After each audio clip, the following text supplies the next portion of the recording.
prajurit itu dia harus cerdas. Jadi saya berharap prajurit itu dia terus belajar.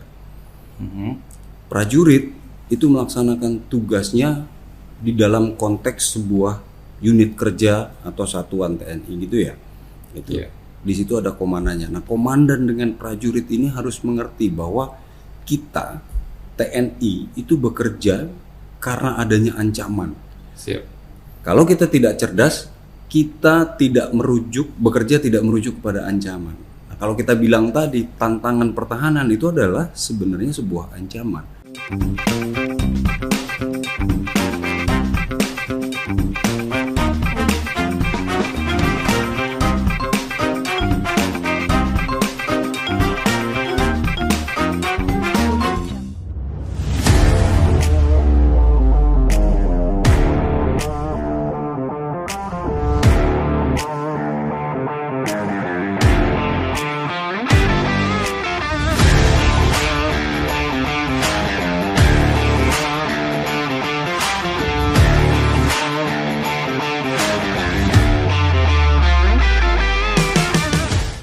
Assalamualaikum warahmatullahi wabarakatuh. Selamat datang di podcast Korem 03 Sunan Gunung Jati.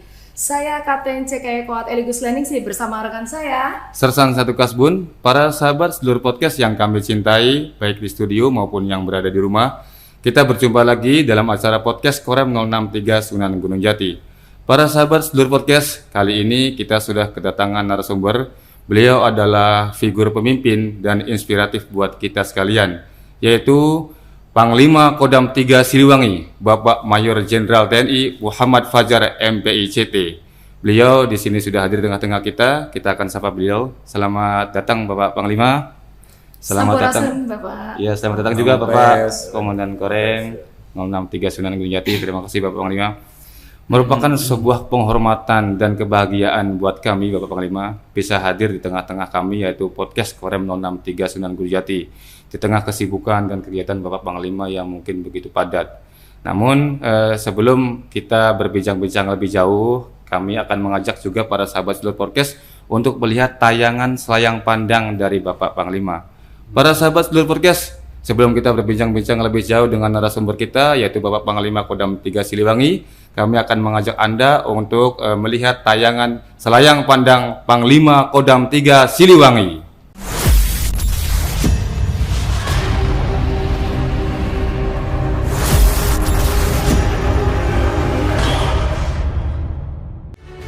Dikenal sebagai salah satu figur pemimpin di Kodam 3 Siliwangi, Majen TNI Muhammad Fajar MPICT telah menjadi sosok inspiratif dalam menjaga stabilitas wilayahnya. Sebagai narasumber podcast ini menghadirkan beliau untuk menyelami kisah inspiratif, peran signifikan, dan dedikasi dalam memperkuat keamanan dan kemanunggalan TNI dan masyarakat di wilayah Jawa Barat.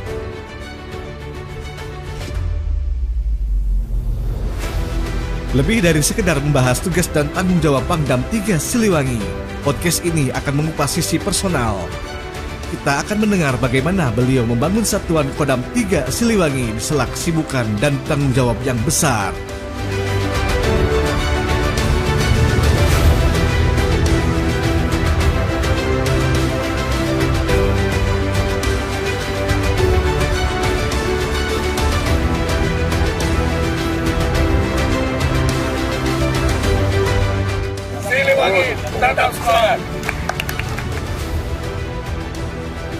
Melalui podcast ini juga, kami berharap dapat memberikan informasi yang bermanfaat dan inspiratif bagi para pendengar, para sedulur sahabat podcast dan pemirsa sekalian.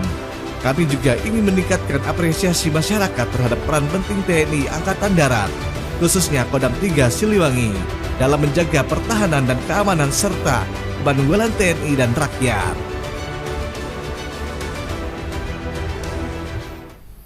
Iya, luar biasa.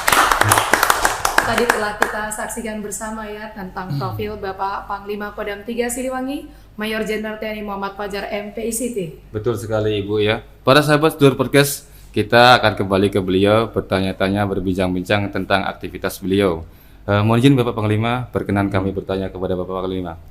Bapak Panglima selaku Pangdam 3 Siliwangi tentunya memiliki tugas pokok dalam menjaga stabilitas wilayah, khususnya di wilayah Jawa Barat, dalam menghadapi pemilu kada serentak yang sebentar lagi akan dilaksanakan. Mohon izin, apa langkah-langkah yang akan diambil oleh Bapak Panglima dalam menghadapi pemilu kada tersebut? Mohon izin Bapak Panglima berkenan menyampaikan.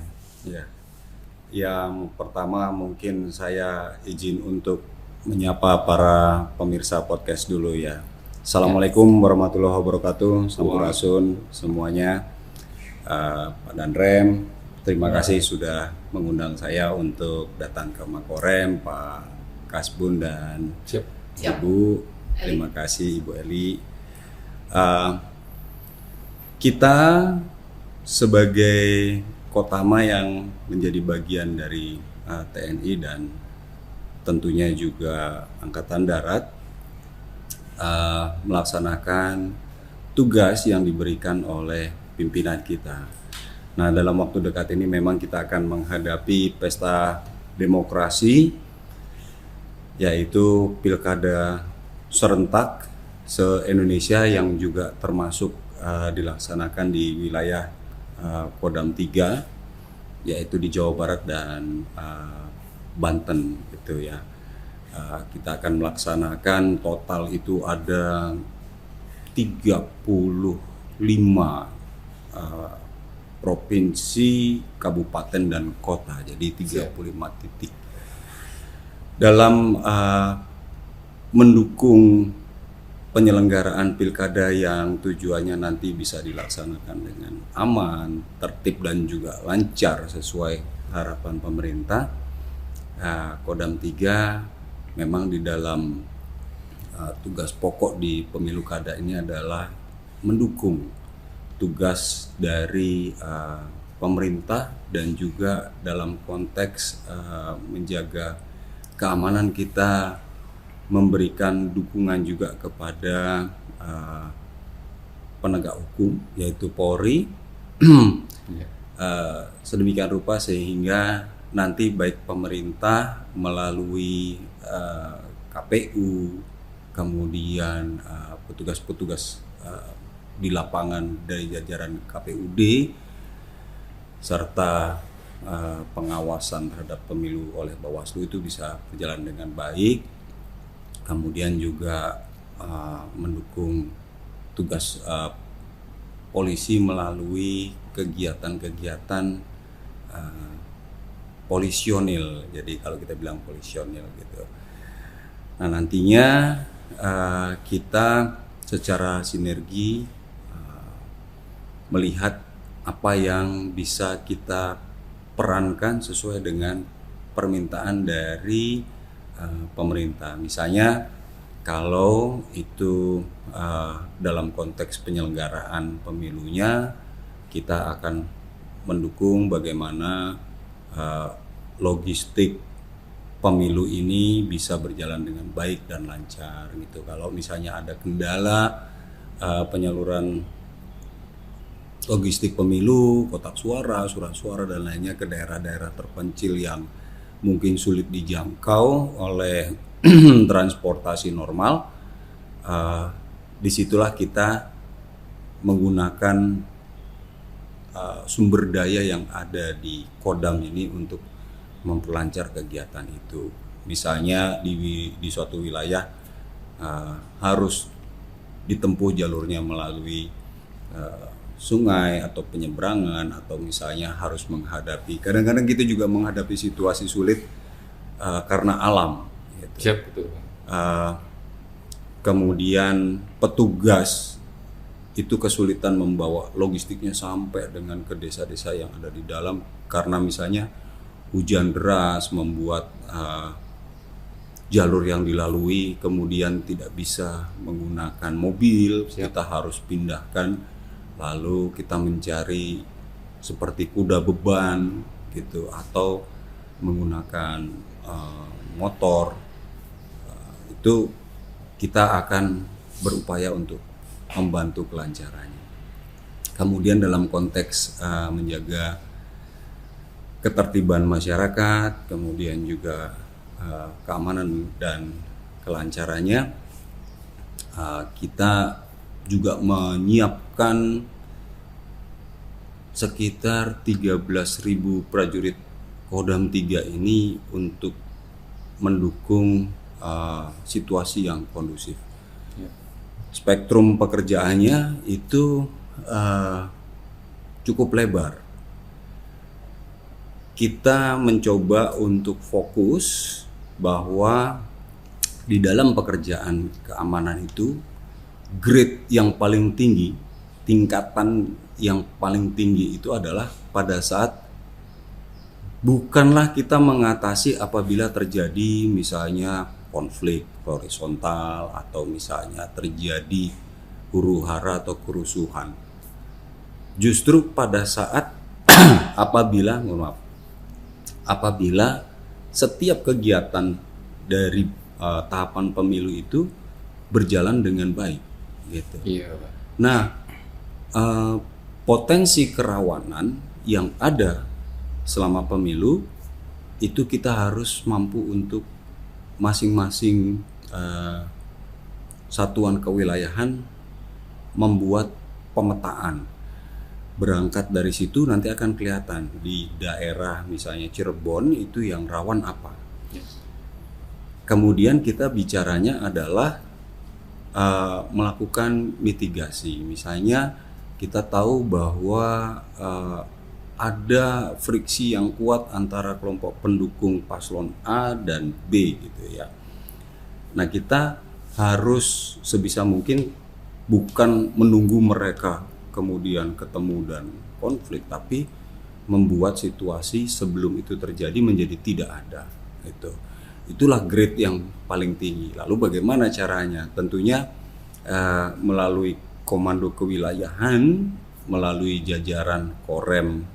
Kalau tadi kita bicara konteksnya adalah Cirebon, berarti Korem Cirebon dengan para dandimnya itu bisa mendeteksi yang seperti itu. Kemudian para komandan harus memang turun langsung untuk bisa memberikan arahan kepada masyarakat.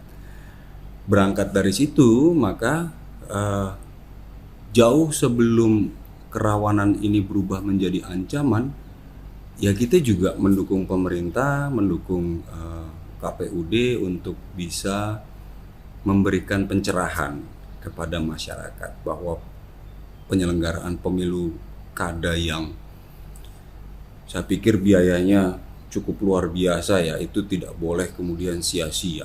Ya kan, kita pemerintah itu mengeluarkan triliunan rupiah kemudian hanya untuk ribut gitu.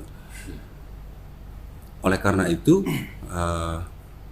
kita sama-sama di stakeholders yang ada di Jawa Barat ini dan juga Banten berpikir bagaimana masyarakat kita yang sudah menjadi DPT punya kesadaran politik, lalu punya kedewasaan politik gitu.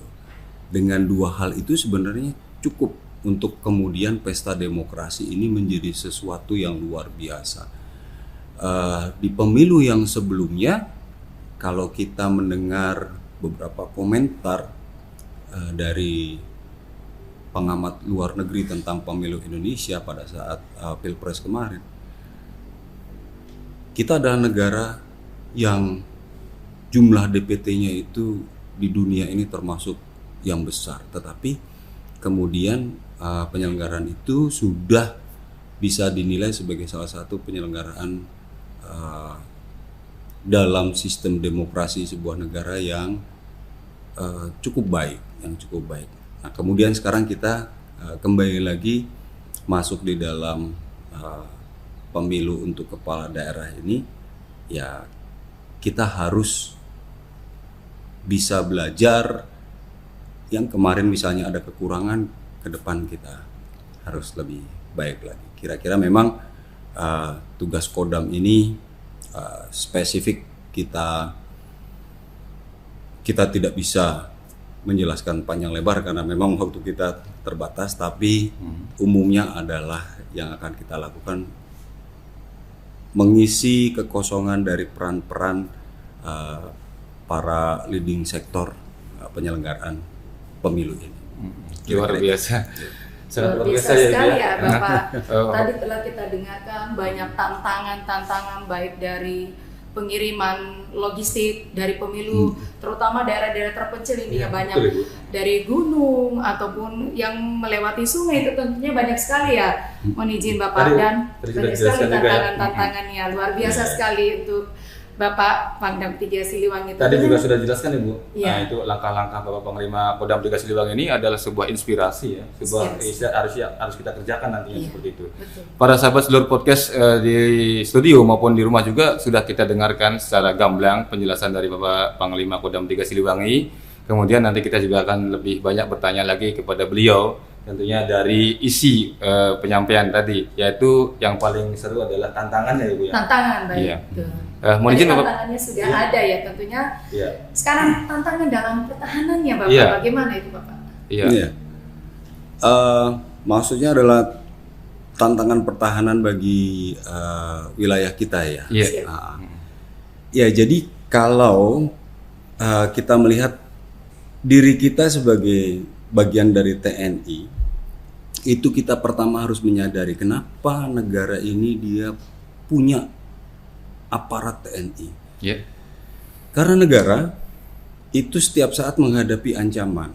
Maka untuk bisa negara ini terbebas atau melanjutkan perjuangannya, kemudian ancaman yang ada itu tidak mengganggu perjalanan bangsa ini, kemudian negara ini membuat institusi yang namanya TNI, gitu. Untuk apa? Untuk melakukan pertahanan. Di dalam konteks geopolitik dikenal sebuah istilah yang mengatakan bahwa negara itu ibarat sebuah organisme hidup. Dia lahir, kemudian dia tumbuh berkembang menjadi dewasa, lama-lama dia tua, dan sebuah negara ini kemudian bisa mati. Kan begitu ya. Oke. Kemudian kalau kita bicara organisme hidup, otomatis dia punya sifat yang namanya survive. Dia ingin bertahan hidup. Di dalam konteks bertahan hidup itulah kemudian semua negara akan mencanangkan yang namanya national interest atau kepentingan nasionalnya. Jadi dalam mengamankan kepentingan nasional itu semua negara juga saling berinteraksi dan berusaha untuk memperjuangkan itu serta mempertahankan itu. Disitulah peran TNI. Oleh karena ada upaya survive dari masing-masing negara, itu kemudian membuat mereka ada yang defensif, tapi ada juga yang punya sifat ofensif. Mereka agresif, ya kan? Melihat dari perjalanan sejarah kita, memang betul zaman dulu Indonesia dia expand sampai dengan ke Madagaskar misalnya, sampai kalau ke utara itu ke Asia Tenggara. Tapi kemudian kita sudah beralih menjadi sebuah negara yang mengatakan bahwa tidak ada kita mendukung penjajahan di atas dunia ini. Masing-masing harus hidup nyaman di negaranya, gitu. Betul, ya. Pak. Betul. Oleh karena itu kemudian kita dalam konteks pertahanan mengatakan kita menganut defensif aktif, gitu.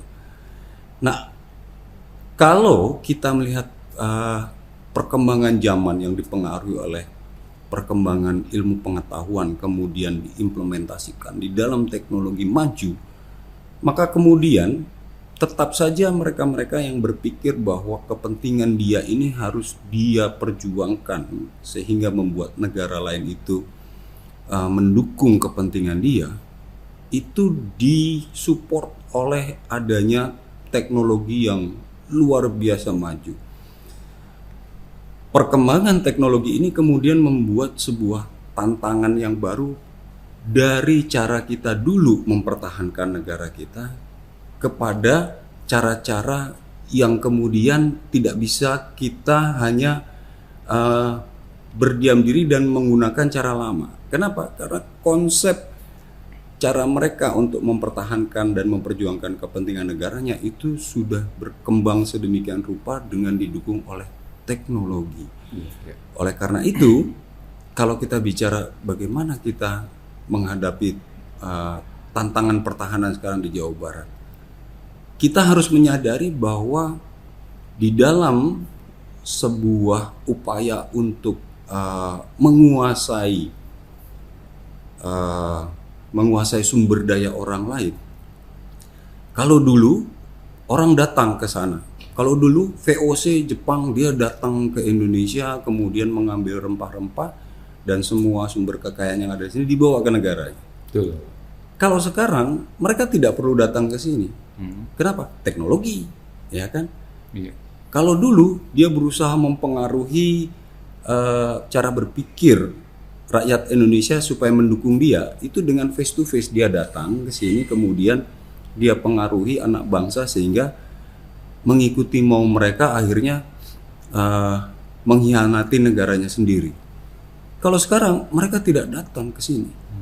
Mereka menggunakan yang namanya teknologi. Iya. Contohnya apa? Sering saya katakan kepada prajurit, HP, ya kan? Itu membuat pasar bisa datang ke kamar kita.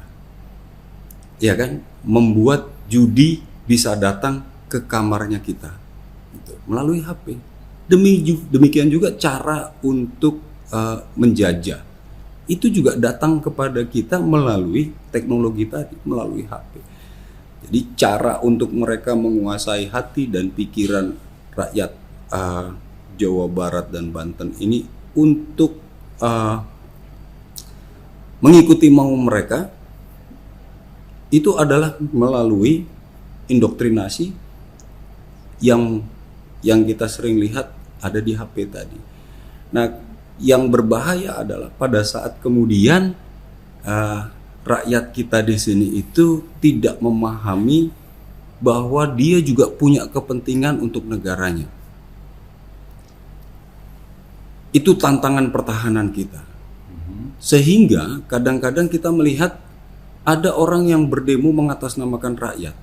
Yang rakyat sendiri tidak mengerti yang kau demokan ini apa. Betul kan? Faktanya isu, narasi, substansi yang mereka bawa itu adalah titipan dari penjajah, gitu ya. Iya.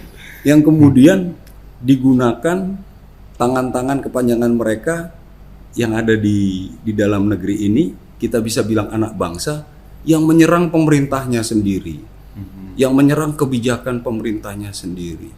Nah, lama-lama kalau itu kemudian bergulir dan tidak disadari, kita bisa menghadapi situasi seperti di negara-negara Arab pada awal-awal tahun 2000-an yang kita kenal dengan Arab Spring. Rakyatnya sendiri menjatuhkan pemerintahannya. Iya. Setelah pemerintahnya jatuh, dibuatlah pemerintahan boneka oleh negara lain yang mendukung kepentingan negara lain tersebut, sehingga membuat rakyatnya semakin sengsara. Iya, Gitu. Nah, jadi ini adalah permainan hati dan pikiran.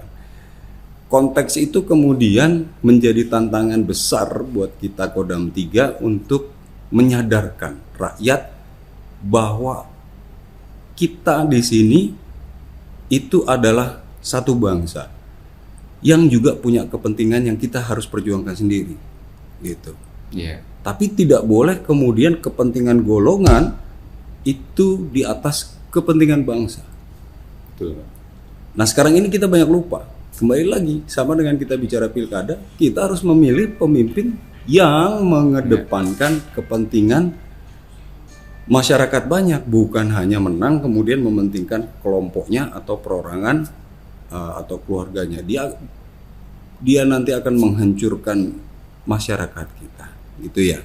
Jadi tantangan ini kalau kita bicara lebar sekali, tapi yang paling penting kita harus tahu bahwa teknologi jangan menjadi kontraproduktif, tapi teknologi dalam pertahanan ini harus menjadi sesuatu yang justru menguatkan rasa kebangsaan kita, menguatkan semangat kita untuk membangun wilayah kita ini, sehingga kita kompak, gitu kan, melalui berita yang ada, yang positif, tidak hoax, ya kan. Kalau kita dengar Hoax itu juga tantangan. Pakai apa dia? Teknologi lagi. Betul. Iya kan? Betul. Kira-kira seperti itu. Oke. Mohon maaf kalau kepanjangan. Nah, itu pun belum selesai ya. Nggak apa-apa. Jadi, karena kebetulan ini juga menjawab pertanyaan-pertanyaan dari para sahabat sedulur podcast juga, ya, baik yang di studio maupun di rumah gitu. Apa sih tantangannya? Tentunya Kodam 3 Siliwangi dalam menghadapi juga tugas-tugas ke depan tentunya banyak sekali tantangan, diantaranya adalah tantangan pertahanan. Para sahabat sedulur podcast, dari tantangan pertahanan sudah kita dengarkan bersama penyampaian dari beliau Bapak Pangdam 3 Siliwangi. Tentunya kita secara gamblang sudah dijelaskan. Mohon izin ya Ibu. Tentunya ya dari mulai kita awal bertanya kepada Bapak Panglima tentang bagaimana situasi menghadapi pilkada. Kemudian yang kedua yaitu bagaimana dengan adanya tantangan pertahanan. Tentunya ada juga harapan dari Bapak Panglima Kodam 3 Siliwangi, tentunya yang akan disampaikan kepada seluruh prajurit jajaran Kodam 3 Siliwangi dalam menghadapi tantangan di masa yang akan datang. Mohon izin Bapak Panglima berkenan untuk menyampaikan. Prajurit itu dia harus cerdas. Jadi saya berharap prajurit itu dia terus belajar. Prajurit itu melaksanakan tugasnya di dalam konteks sebuah unit kerja atau satuan TNI gitu ya. Gitu. Yeah. Di situ ada komandannya. Nah, komandan dengan prajurit ini harus mengerti bahwa kita TNI itu bekerja karena adanya ancaman. Siap. Kalau kita tidak cerdas, kita tidak bekerja tidak merujuk kepada ancaman. Nah, kalau kita bilang tadi tantangan pertahanan itu adalah sebenarnya sebuah ancaman. Sekarang kalau kita sudah mengetahui tentang tantangan tadi, harapan saya ya kita sebagai institusi pertahanan ini harus menjadi ujung tombak bagaimana kita punya kesadaran bahwa ancaman ini tidak boleh pernah kemudian benar-benar nyata dan terjadi. Ibaratnya begini, kalau kita melakukan peperangan, ada yang menyerang, ada yang bertahan. Yeah. Karena kita dalam konteks diserang dari luar, maka kita bertahan. Kalau di dalam pertahanan kita mengenal adanya, di dalam pertahanan linear kita mengenal ada yang kita sebut dengan BDDT, batas depan daerah tempur. Dia adalah sebuah garis pertahanan yang harus kita pertahankan mati-matian, sehingga dia diperkuat dengan berbagai misalnya ranjau dan rintangan, kemudian menggali sumur-sumur pertahanan, kemudian di backup dengan bantuan tembakan, dipertahankan oleh pasukan infanteri dalam kedudukan dan seterusnya. Supaya apa? Supaya musuh tidak bisa menembus pertahanan. Oke? Nah, dalam konteks sekarang bahwa paradigma ancaman ini sudah berubah, dia menyerang menggunakan cara-cara lain melalui media sosial dan lain sebagainya. Yang dia serang adalah hati dan pikiran. Siap, betul. Oke? Siap. Oleh karena itu, prajurit dia harus membangun dulu BDDT di dalam hati dan pikirannya. Siap. Lalu dia mengajak masyarakat melalui pembinaan teritorial untuk masyarakat itu dia membangun BDDT-nya di dalam hati dan pikiran masyarakat. Gitu. Dalam konteks pertahanan sebenarnya rakyat Indonesia itu hanya ada 3. Yang pertama dia adalah komponen utama. Siap. Termasuk kita ini. Sisanya itu ada 2. Satu komponen cadangan, satu lagi komponen pendukung. Jadi kalau kita ketemu dengan rakyat, masyarakat, rekan-rekan kita di luar, pertanyaan kita cuma satu. Kalau dia bukan TNI maka dia komponen cadangan atau pendukung. Gitu. Dalam konteks pertahanan, disitulah kemudian harapan saya setiap prajurit TNI di Kodam 3 ini dia selalu bertanya kepada dirinya, apakah kawan saya ini dia sudah membangun BDDT di dalam hati dan pikirannya. Kalau belum, kita ajak, kita berikan kesadaran, kita isi dia dengan rasa bela negara, wawasan kebangsaan, ya kan. yang membuat hati dia itu merah putih gitu. Maka memang prajurit Kodam 3 harus terus belajar supaya menjadi cerdas dan pintar dan mengerti bagaimana kita menghadapi tantangan di era modern. Siap, terima kasih. Luar biasa ya. Yang disampaikan oleh Bapak Pangdam. Iya, Siliwangi. para sahabat sedulur podcast sudah kita dengar juga bersama bahwa harapan dari beliau yaitu Bapak Panglima Kodam 3 Siliwangi tentunya bagi kita para prajurit TNI dan juga bagi para masyarakat seluruh Jawa Barat dan Banten tentunya agar ini menjadikan sebuah inspirasi buat kita, kemudian menjadikan sebuah istilahnya itu pedoman untuk menjalani kehidupan ke depan. Pak Danrem nggak ditanya. Siap. Pak Danrem udah sering podcast. Siap. Jadi hari ini luar biasa. Pertanyaannya sudah terjawab semua oleh Bapak Panglima. Siap Panglima, terima kasih. Kebanggaan buat Korem 063 datang Panglima dalam podcast. Siap. Betul Bapak Komandan Korem. Bapak Panglima, terima kasih banyak. Pertanyaan demi pertanyaan sudah Bapak Panglima kemudian utarakan kepada kami untuk mencerdaskan kami, para prajurit TNI juga para rekan sahabat seluruh podcast di rumah maupun dimanapun berada. Tentunya sebenarnya ingin kami bertanya ngobrol lebih panjang lebar, namun mungkin kita bisa di lain kesempatan. Mohon izin Bapak Panglima kita menyapa para sahabat sedulur podcast juga. Para sahabat sedulur podcast, terima kasih banyak. Kita sudah dengarkan segala ketentuan yang disampaikan oleh Bapak Panglima dari mulai pertanyaan kemudian beliau bisa menyampaikan kepada kita. Jadikan ini sebuah inspirasi dan teladan untuk kita sekalian. Para sahabat sedulur podcast, kami ucapkan terima kasih. Tetap ikuti tayangan podcast kami Korem 063 Sunan Gunung Jati agar selalu mendapatkan informasi-informasi yang menarik dari kami. Akhirnya kami ucapkan banyak terima kasih. Wassalamualaikum warahmatullahi wabarakatuh.